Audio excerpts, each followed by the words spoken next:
Donald Trump va-t-il opter pour le passage en force? Il a baptisé l'opération Projet Liberté et l'annonce sur son réseau Truth Social. À partir de ce lundi matin, dit-il, la marine américaine va commencer à escorter les navires bloqués dans le détroit d'Ormuz. Des pays du monde entier ont sollicité l'aide des États-Unis afin de libérer leurs navires bloqués dans le détroit d'Ormuz. Ce conflit ne les concerne en rien.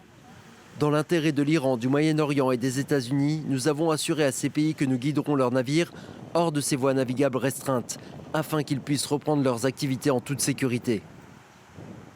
Des destroyers lance-missiles, une centaine d'aéronefs et 15 000 soldats doivent être déployés. De son côté, Téhéran avertit que toute interférence américaine dans le détroit sera considérée comme une violation du cessez-le-feu. Un échange tendu alors que les discussions entre Washington et Téhéran semblent pourtant se concrétiser autour d'un nouveau plan iranien en 14 points. Il prévoirait notamment le retrait des forces américaines et la levée du blocus du détroit d'Ormuz dans un délai de 30 jours. Notre plan est exclusivement axé sur la fin de la guerre. Les points évoqués concernant les détails dans le domaine nucléaire ne sont absolument pas inclus dans ce plan.